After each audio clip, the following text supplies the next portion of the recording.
Ipapakilala ako sa inyong lahat. Ako, si Sara Duterte. Kaya ko makipag-away sa kanal.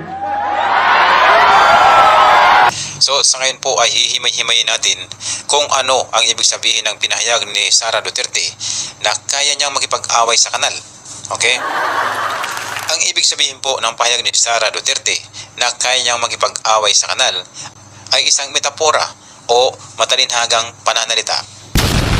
Sa literal na salita, ang kanal ay isang lugar na marumi, mabaho at puno ng toxic or basura.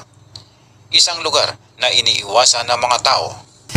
Ngunit sa konteksto ng kanyang sinabi, ang kanal ay hindi tumutukoy sa aktwal na lugar kundi sa mga taong marurumi ang pag-iisip, asal, pagkatao at gawain, mga tiwaling politiko na walang ginawang kabutihan. Maaari ding isipin ng ilan, bastos ang ganong salita at hindi angkop sa isang opisyal na gobyerno.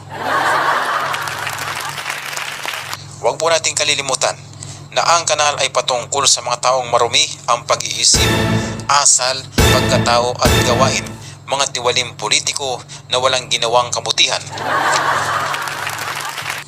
Tandaan po natin, ang kanal po na tinutukoy ni Sara ay isang metapora para sa mundo ng politika mismo.